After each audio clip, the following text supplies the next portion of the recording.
thrilled to be joined today by two exceptional guests to discuss a thought-provoking topic, living without a goal.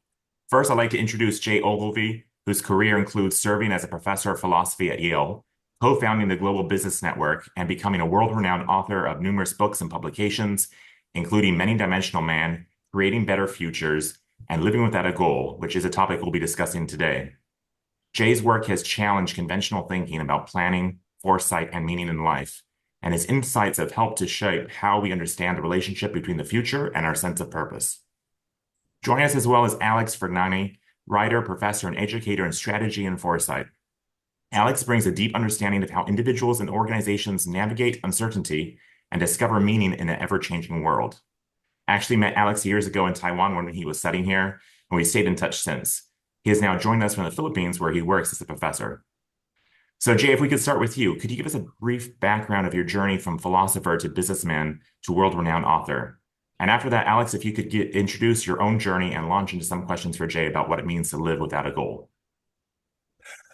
The journey has been interesting. It's been intriguing. And I surely did not have the goal of being where I am now when I was 20 years old. Um, I thought initially, as a teenager, I was fascinated with mathematics and physics. And I went off to college with the intention, not so much the goal, but the intention of majoring in math and physics.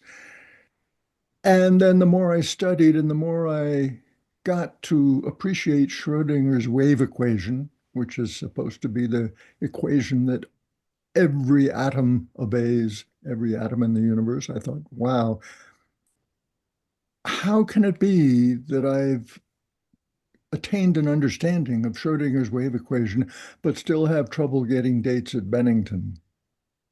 I didn't understand boundary conditions, the issue of, just because uh, gravity affects everything in a garbage can, it doesn't follow that everything in the garbage can is heavy. There can be light things that are still subject to gravity. Perhaps a bad analogy for the difference between mechanical determinism and artistic creativity. I found early on that my interest in physics was not really so much an interest in physics, it was an interest in metaphysics. I wanted to know how the world worked on a very fundamental basis. So I dropped out of the physics major and got into the philosophy major as an undergraduate, and then went on to graduate school in philosophy. It all seemed to follow one step after another. And that led straight into teaching philosophy, first for 7 years at Yale, then after 1 year at Texas, 4 years at Williams College, an excellent college with just terrific undergraduates. But then one day my phone rang, and the fellow on the other end asked, "Are you Professor Ogilvy?" "Yes, I am." He said, "You owe me one." Uh, I thought maybe this is a crank call. Um, he said, "I had a fight with my wife last night because I couldn't come to bed. I had to finish your book. This is a book I wrote called Many-Dimensional Man, over 400 pages long, 70 pages of footnotes. Peter read it in one night, and in his phone call, he asked whether he could fly across the country and talk with me about it. 3 days later, he was on my doorstep. We spent all weekend talking and have been friends and colleagues ever since. So he lifted me over the walls of academia. It wasn't a strategic choice. It was something of a chance that he happened across a book I had written. He loved the book, said it changed his life. And next thing you know, I'm hired at Stanford Research Institute, not closely associated with Stanford University. It's the consulting and research arm that kind of separated from Stanford in the 60s during and after the Vietnam War. And SRI International pays Stanford University $1 million a year for the use of the S in SRI. So there I was at SRI, not so much in an academic setting, but in more contract research and consulting. And the consulting involved two different areas. One, future studies, scenario planning. The other, value studies, not like a philosopher inquiring what people ought to value, but doing national probability sample survey research to discover what people actually do value. What an education that was. And that experience in consulting in the real world, I found thrilling.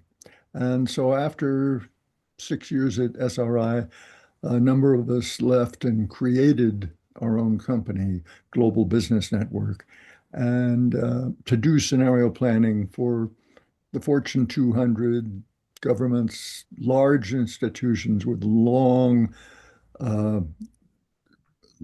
long time horizons. So they need to think hard about the momentum of history. Where are we now? Where have we been? Where are we now? Where are we going? And that's very consistent with the philosophy of Hegel. Hegel was the first philosopher to really put philosophy into time.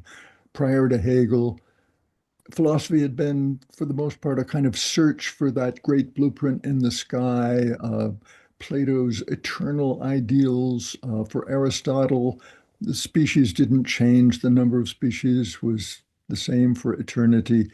In Plato's Timaeus, time is described as, quote, the moving image of eternity.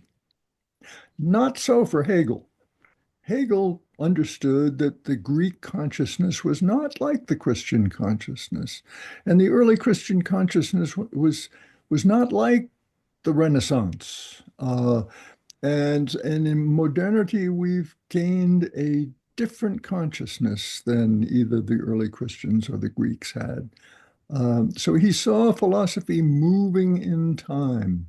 And that's very consistent with the work of trying to capture the momentum of history, which is what we try to do in scenario planning. So there is a continuity, even though there wasn't the achievement of a goal. There is a continuity from the background in philosophy, particularly the work of Hegel, and the later work in the study of values and scenario planning, trying to help large organizations set their long-range strategies, not based on a single point forecast, because the future is not predictable, but rather granting the messiness of the world we live in and granting that we really need to think through several different scenarios of the future to try to liberate ourselves from thinking the future is going to be just like the past. That's, I probably said too much. That's great. I find it so interesting when people tell their life story and how there's pivotal moments that are serendipitous. Like if that guy didn't come to you, you would have had a great career teaching, but you probably wouldn't have transitioned into the business world. True, true. I owe Peter Schwartz a lot. He claims I changed his life with my book. I'm certain that he changed my life.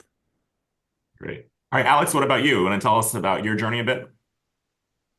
Thanks, Daniel. Thanks. First of all, thanks for enabling this conversation because there are very few conversations that tap into how foresight, how scenarios, how thinking about the futures can help you in life in general. And I think we're going there with this conversation. It literally never happened. I've never been into a conversation like this. It's always about the scenario method. It's always about what is the next most important trend you need to look at. It's always about getting prepared and getting control over the future. There's this ego of control that you need to respond to, right? And it's just so nice to have this emergent conversation where we're talking about how foresight can be embodied, right? Embodied in you so that it's not there anymore. And my journey is really there. My journey is a journey of getting really deep with the methods of foresight, with the methods of scenarios, and then letting go. At some point, if you really love something, you need to let go. That's the biggest form of love, in a way. And it is when you let go of those methods that actually you are embodying them. You let go only when they're part of you. You are one with the method. So again, yes, mine is a journey of getting a PhD in scenario planning, basically in foresight, getting a PhD in the deterministic way and view of the word, just seconding Jay's word. But then yet, after my PhD, slowly recovering from it, slowly getting out of that mindset, because that mindset gets you so steeped into the method that you are almost blind to anything else. And when you're blind to anything else, you're blind to your intuition, you're blind to your spirit, you're blind to the world, and you reason through the method. And so yes, I got as some of the viewers might know, I got notorious in the field of foresight for my work, but more recently I wrote a book about managing uncertainty in a completely different way, which is looking at how can we use the Tao? How can we use Taoism and Eastern philosophies to manage uncertainties? And in that book and in my life philosophy as well now, I have foresight, but it's inside. I don't talk about it anymore. I use it stealthily, if you will, just as my very good friend and colleague Handy Hines in Houston says, use stealth foresight. And I use some methodology, some thinking methods, but I don't say it anymore. It's just basically inside of me, right? And it's fascinating when I started to read Jay's work that I feel Jay is one of the few people that has this too. That's why I'm happy about this conversation. It's one of the few people that I have read between the lines. It's not explicit, but implicit from your work, Jay, what I could glean is that you also, in a way, embody the foresight philosophy, and it permeated your life and your career choices, and you're living without a goal, which we're going to discuss further. And I love that, because at some point you need to abandon that. Well, so I'm on the same page. It surely is the case that my life has not followed a familiar career path. I mean, I've really shifted from academia, getting over the wall, to corporate consulting. And then now I pretty much retired from all the consulting about 12 years ago, moved from the San Francisco Bay Area to here, the Red Rock area of southern Utah, following my wife's advice. She had lived for a while in Utah and knew it and loved it. And so now it's no longer an academic existence. It's really reading and writing. And I like to think of myself as semi-demi-retired. I still do a lot of writing, still do a lot of reading. And it's exciting. It's exciting to keep making it up as I go along. One of the themes, the book, Living Without a Goal, one of the real themes in the book is it concludes with the chapter, The Artful Life, the likeness between art and living, how living and understanding life is so much closer to art and artistic creativity than, say, to physics and mathematics, engineering, to calculation. That this is what I think so much of our 20th century mentality, the aggressive, achievement-oriented mentality of recent decades is getting us in trouble. I mean, the construction of the book, Living Without a Goal, it.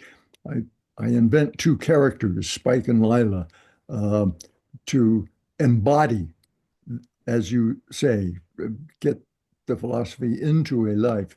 Those two characters in their lives embody the dialectic between having a grand, big goal, and that's Lila's problem. She goes from Marxism and political radicalism and the grand goal of revolution and expropriating the expropriators, all the lingo. She goes from that goal, uh, she becomes disabused of the effectiveness of political radicality, and she becomes, as so much of America made the transition from a preoccupation with politics in the 60s to the 70s, the me decade, the preoccupation with psychology.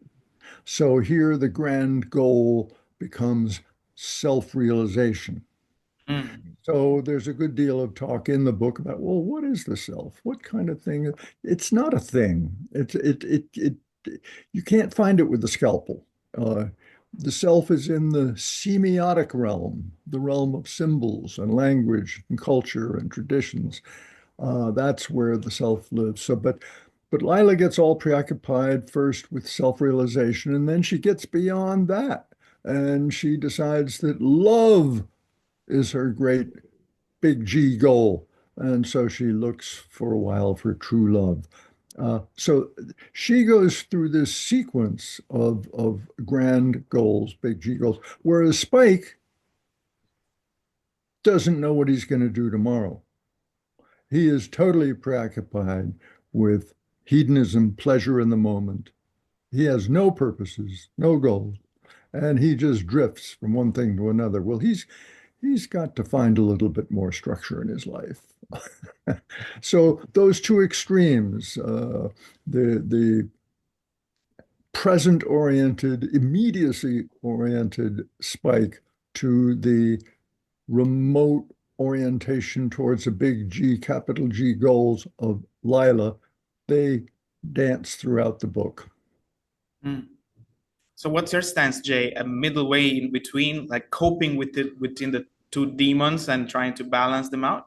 Yeah, Okay. yeah. I mean, that's part of the theme of many-dimensional man, to not Uh, caught up in any one dimension, to not right. be only political or only psychological or only evolutionary, but to see that we live in all these different dimensions at once. So, Absolutely. like the artist's balancing of everything on the canvas so it all works together. Uh, Oh yeah, you know, I agree. a beautiful painting is not beautiful because any one Mhm. element. It's how it all comes together. And that's Together, yeah. my recent preoccupation has been with the concept of emergence. So I've just finished a book called Coming Together: How the Emergence of Life, Evolution, and Language sheds light on the emergence of consciousness, love, wealth, and artistic creativity. I think all of these realms in our life are not achieved by a mechanistic calculation. They're like art, achieved by a kind of sublimation of the mechanistic into the ethereal, into the sublime. These concepts are linked, emergence and the sublime, as alternatives to means and ends, a kind of utilitarian production of ends by adoption of the appropriate means. That's not how art works. Yeah, I find that fascinating. I see that in your life as well, because you embody this multidimensional character where you have your philosophy background, but you also have this business career, you have this writer and speaker personality, and it all kind of blends together to make a full person. And a lovely, loving wife. Oh yes, yeah, that's Don't forget that. yeah. But it's true, isn't it? When we are here in the academic world, there's always this very strong push towards simplifying, and reductionism is the big shadow of everything in academia, although everybody wants to deny it, but it's always behind our shoulders if you're in academia. And what reductionism does is to take your attention away from the reality of the yes and. It's both and. It's not either or. It's not this or that. It's always And it's this certainly and that. not nothing but. I mean, reductionism, the phrase is nothing but. Exactly, right? We're getting to the uttermost final one single mechanism to explain it all. What an arrogance, right? Basically, we're projecting our arrogance into the mechanistic reality. But it's beautiful how we can take another approach, which is softer, which is more Eastern in a way, which is more like Jay was saying. It's everything together, and they blend together. Obviously, there is a big danger in pursuing the goal, because then you're just gonna, why would you pursue such a big goal, right? Are you reflecting your own childhood trauma into it so that you can compensate for your own, right? Why are you choosing such a big goal to pursue? That's a big danger. But at the same time, there's this demon of hedonism, as Jay was saying, right? Basically forgetting about the future. We will live in the present. Anything related to the future is complete insanity. We don't know about it. Let's not talk about it. It's an escapism, right? So how do we balance the two? That's the challenge. Yeah, absolutely right. It is, as I said earlier, a trick of balance rather than. Recently have become preoccupied with the difference between theory and fiction. Theory is trying to tell us how the world really is, and fiction is avowedly not true, invented. But the thing about great fiction, as each theory, take as paradigm cases Marx and Freud, they're both reductionistic. One to the ownership of the means of production, everything is economic. And in Freud, everything is nothing but reshuffling of libido, right? And libido is imagined in very mechanistic terms, like plumbing. Sublimation is redirection of libido, and it's a zero-sum game, as in the physical world. But hey, no, in the economic world, in the symbolic world, it's not a zero-sum game. And sublimation allows emergence of more out of less rather than a zero-sum game. And it seems to me that the balancing that you describe requires that finding a third way between the mechanism of the mechanical world and a kind of, I don't know what you believe in the way of spirituality, but having lived in the San Francisco Bay Area for 30 years, I find too many people who quite literally wear their spirituality on their sleeves. I mean, the bead belts and the necklaces and I think there's a reductionism upwards. Oh, yeah, you can get caught into that rabbit hole very easily. Then that becomes your reductionism, your spiritual reductionist, to speak, right? Yeah. It's just Trungpa Rinpoche was a wise man, and he spoke of spiritual materialism. I want more of enlightenment. Yeah, no, 100%. Yes.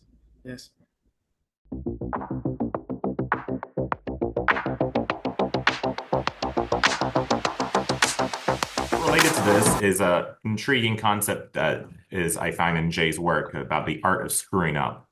And I think this really appeals to a lot of people because we all screw up at some point, and how the idea of royally screwing up can play a role in creativity and foresight and finding meaning in our lives and work. I know you talked about that before, Jay, right? All my life, I've used the phrase falling up. And now my best friend, Terry Deacon, is writing a book entitled Falling Up. And I'm delighted with how he is. Whereas my work on emergence is phenomenological, it's how emergent systems look from the outside. Terry Deacon's work is emergence from the inside. He's worked out the dynamics of emergence, and it involves the the kind of leaning together of what he calls morphodynamic systems, systems that are self-organizing, create form. So the transition from thermodynamics, just heating things up to make them hot and to make them boil, the transition from thermodynamics to morphodynamics is what a great deal of complexity theory is about, the work at the Santa Fe Institute. But what Terry has added is the transition from morphodynamics to teleodynamics. How can purpose come into the universe, come into a purposeless universe? And the key is that he's worked out dynamics of emergence from the inside. He's worked out how morphodynamic systems use the second law of thermodynamics, entropy, the tendency to fall apart, mutually opposed systems trying to fall apart keep each other up like a house of cards. Just as gravity, one card would fall, another card would fall, but if they lean against one another, the gravity pulling one card holds up the gravity the other card. Now, imagine if there's an arrow labeled G for gravity. Now change the G to an E for entropy. That entropic systems, systems falling apart together, create coming together at a higher level. And this contrarian mode of thought that Terry Deacon has worked out really beautifully reflects back onto the basic argument of living without a goal, that screwing up, coming apart, often leads to falling up. And I've experienced this time and again in my own life. This book, Living Without a Goal, begins with a passage of me driving away at night from having been expelled from boarding school. Oh my God, my whole future looked as if it were destroyed.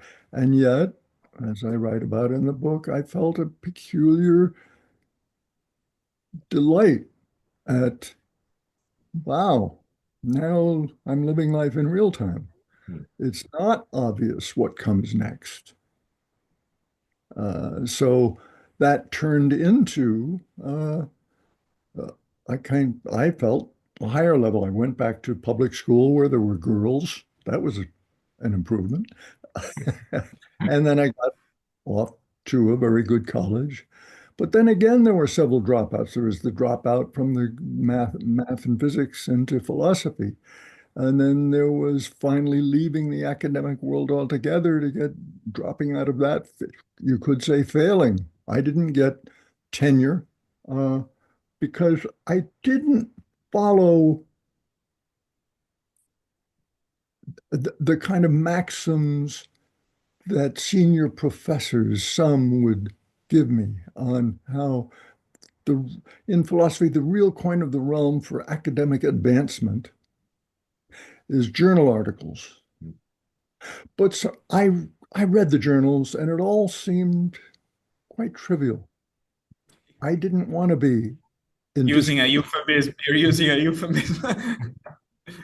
Yeah, I didn't want to be in discourse with the authors of journal articles. I wanted to be in discourse with Plato, with Aristotle, with Nietzsche, with Heidegger, with Derrida. That's the discourse that I wanted. So I didn't do it right in academia. I set off to, I wrote 400-page commentary on Hegel's phenomenology that I never published. Hmm. I wrote another exchange of articles about alienation, an exchange between two different people, much like Kierkegaard's Either Or, never published. You know, I find it helpful to, from time to time, passionately go off into directions that lead nowhere. Mm. And then only later on is there sometimes a retrieval of something that I once did that I didn't really know why I did it, but it turned out to be valuable. You know, I think part of screwing up is getting off the straight and narrow and then taking a risk and having to be creative to get it all back together again, sort of. Great. And then you screw up again. Absolutely. I had a 23-year first marriage that ended. Hmm. I regard it as a success. We had two fine boys, and but after 23 years, we both agreed we were going in directions. So split from that world. Uh, got fired from SRA International for a kind of mutiny against a bad boss. Fired, out of here. That was interesting. That required the creation of Global Business Network, Hmm. which was a much better life, um, both in terms of control over my own calendar and economically. In both ways, was a whole lot better than SRI. So GBN was just a thrill to five of us, five friends, founded GBN together, and there was a tremendous amount of mutual respect and no politics. How few jobs can you say there's no Yeah. politics? I'm fascinated by the idea about falling upward. I guess in the moment, sometimes it's hard to see it actually going upwards. It looks like you're falling down, but Yes. Yeah.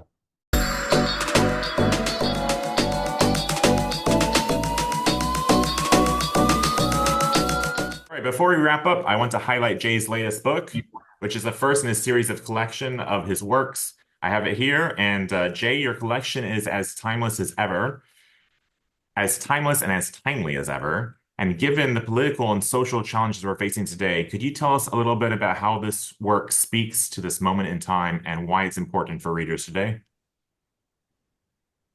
Hey, and I thank you and David Denon for pulling together all these papers because it's been an experience for me to do a kind of retrospective and say, okay, does it add up to anything?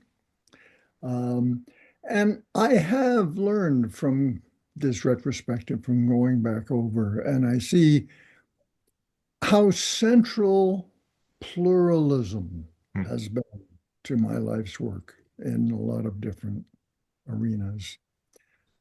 Um, and I think that's particularly important today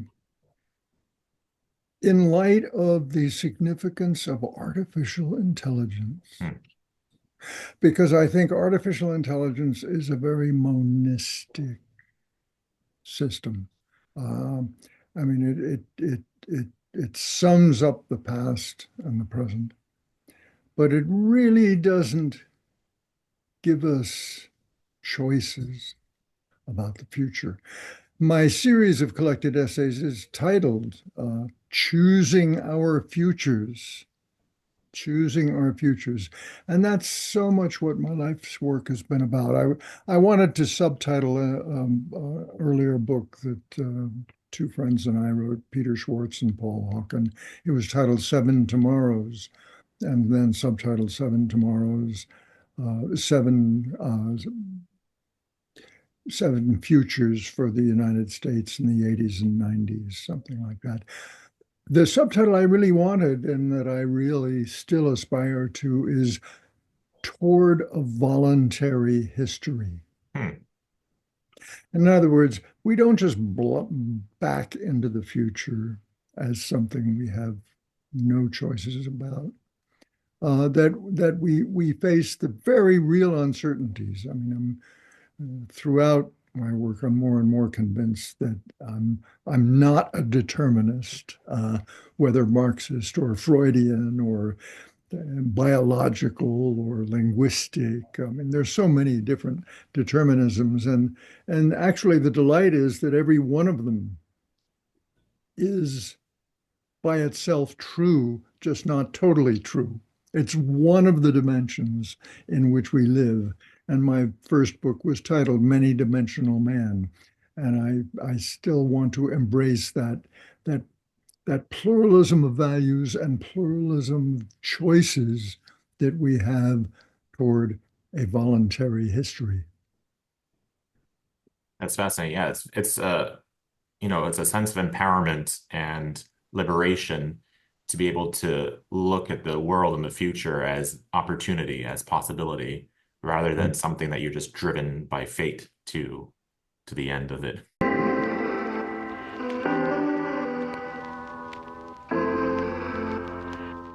So, as a closing thought, I'd like to ask both of you, what's one piece of advice you would give to someone feeling stuck or overwhelmed by the pressure to set and achieve goals? Maybe Alex, we'll start with you. Thanks for that question, Daniel. You know, I think almost all the feedback and advice I've ever had turned out to be counterproductive. Not all of it, but most of it. And especially the advice I got from father figures of influence. Let's say a senior academic professor, a senior corporate tycoon that I might ask an advice. Then turns out that advice, prompted or unprompted, it's counterproductive. So I stopped giving advice. No, aware of that, I stopped giving advice because it's so context driven, our life. It's so specific. It's so impossible to give advice. So usually when I'm asked to give advice, I reply, I can only share my story. I can only share some of the things that made me progress. That's not an advice. Feel free to take it or not take it or just joke about it, laugh about it, anything, but don't follow it. And so the only thing I might say, I mean, there's a lot, but the only thing I might say for me, metaphorically and archetypally, so using the archetype of it, it helped me a lot to release and soften up. So as if, when you're pursuing a goal, you have a tight fist, and what helped me is releasing that fist. Okay. And not seeing myself so seriously, because when you're trying to achieve a goal, you're seeing yourself so seriously. If you're on LinkedIn, you're seeing yourself so seriously. If you are in a corporate job, any 9 to 5 job, you're basically seeing yourself too seriously most of the time. So for me, it helped a lot to loosen up and see my life as play, see my life as naturalness rather than seriousness. But that's my life. So take whatever you want to take from that. That's not an advice. That's just my story. That's great. Thanks. All right, I Jay, guess what it's about my you? turn. Yeah. Okay. I'm going to provide a counterpoint. I like everything you had to say, but what was rolling around in my head was the single word persevere. Now, that may sound way too serious, taking yourself too seriously, but I'm a little upset with the number of people, especially young people that I talk to, who feel powerless, that they, as an individual, just can't change anything. And they're looking at various doom and gloom scenarios and feeling that there's nothing they can do about it. And that's debilitating. Um, so I say persevere because, as one novelist put it, I think it was Fitzgerald, F. Scott Mm. Fitzgerald, that we must, on the one hand, see that things are hopeless and yet nevertheless persevere. Uh, and I want to give this message to a lot of young people because, in my experience, I feel I have nudged the wheel of history. I don't feel powerless. I feel I have made a difference and can make a difference in the future. Yeah, that's quite interesting actually, because although we have these multiple futures, these possibilities, in order to get the one we desire, it's going to cost something. We're going to have to persevere. We can't just like assume that we can just get whatever we want without working for it. Mhm. But there is like that counterbalance we have here, because from Alex's point of view, it's like if you hold on too tightly to something, maybe you'll burn out too quickly, you'll give up Mhm. too fast. But if you can like integrate a naturalness into this pursuit that's going to cost you something, I guess any future Yeah. is going to cost you something. But Yeah, I'm not against perseverance. In fact, perseverance has to be there. It's almost like a predefined condition without which you're not gonna do anything.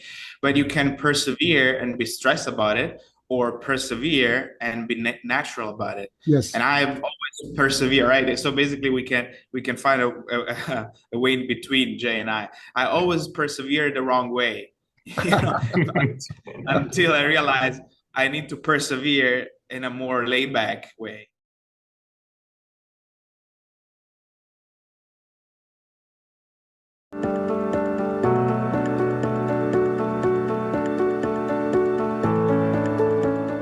Jay, I would like to read a quote from a speech you gave a number of years ago. It goes, I'm not a member of a church. I am a member of a community, a family, and friends for whom I care very deeply.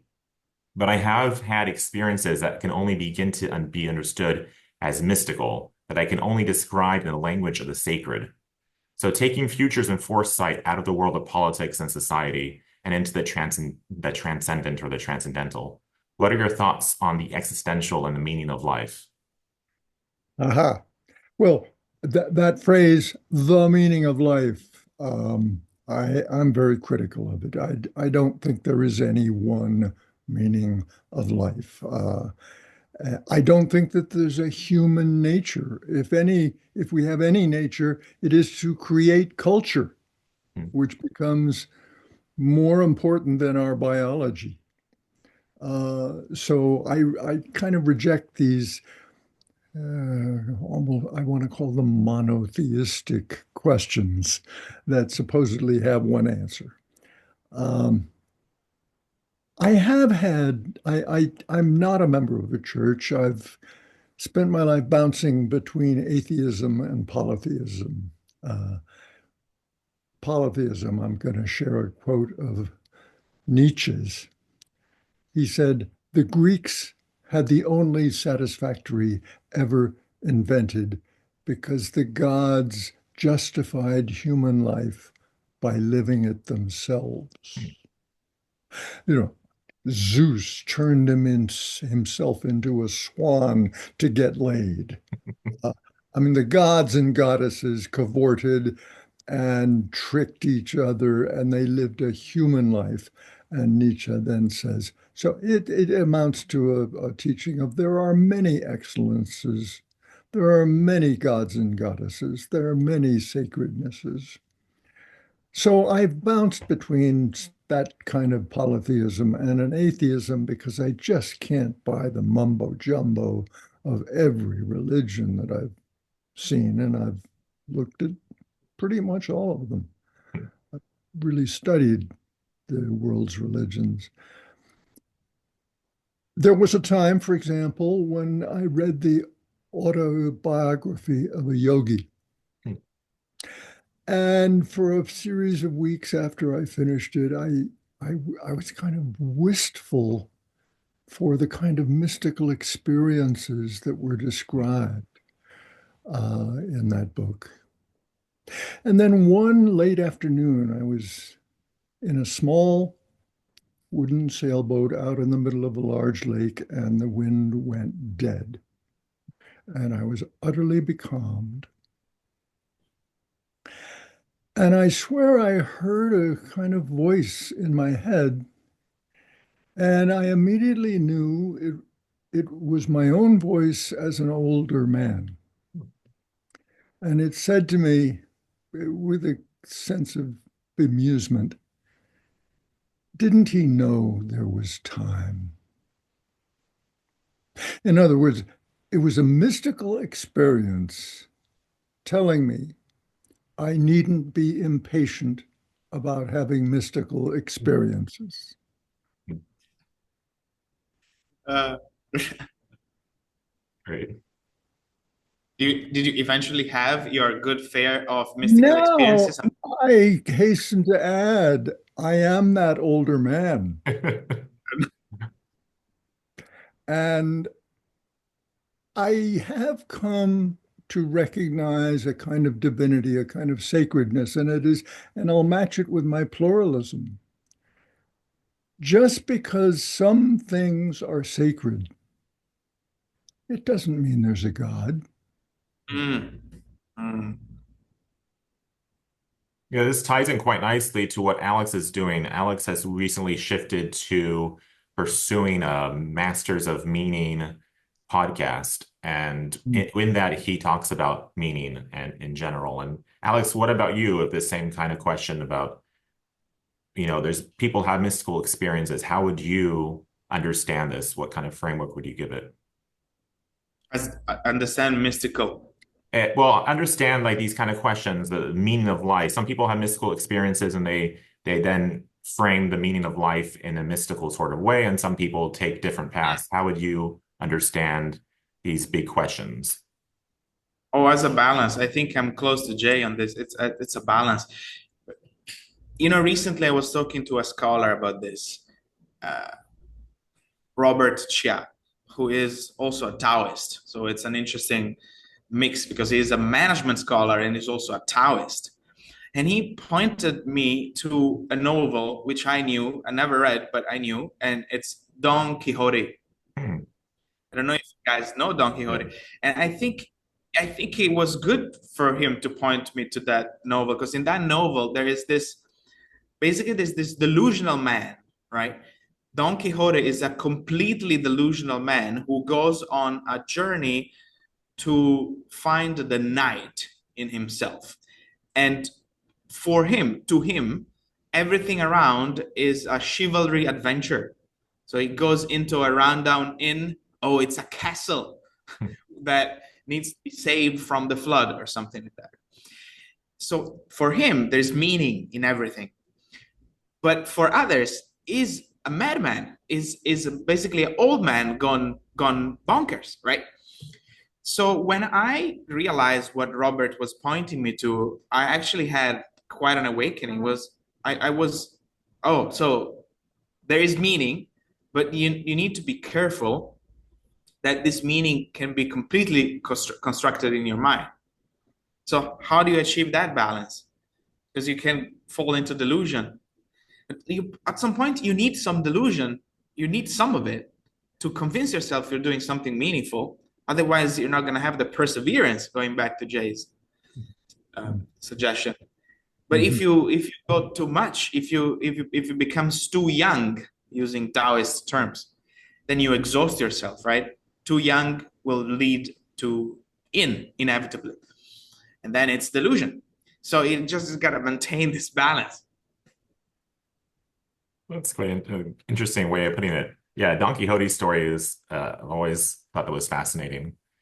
To dream the impossible dream, you know, that's I guess that's kind of what we are doing in this idea of pursuing the future. In some ways, it is impossible. It is an impossible dream that that we're shooting towards. At least those of us who want a future that is pleasant and beautiful and peaceful. It's impossible. Yeah, at the same time, you just got to do it.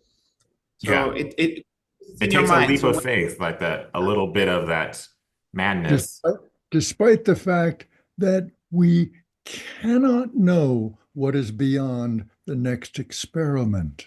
Hmm. Yeah. yeah, the mystery. Yeah. So Jay, on that note, are you hopeful for the future? Looking at Yes, I am. nice. Yeah, Okay. yeah. Great. I That's great have to been be. all my life. I had a period about 3 years ago where I got quite glum and I turned down an invitation to write an essay for a volume about positive futures. I had been asked to contribute an essay, and I said, "Oh, yeah, sure." And then I fell into a funk about the polar ice caps. That just seems to me such a one-way trip that it really got me to worrying. But I've now sort of come out of it, and I have my hopes for technology of uh, carbon extraction and sequestration. And I think either that or some version of geoengineering, I do think we have a future. Great.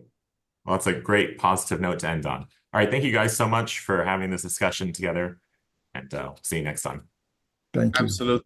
Thank you, Dan. Thank you, Daniel. Thank you, Jay.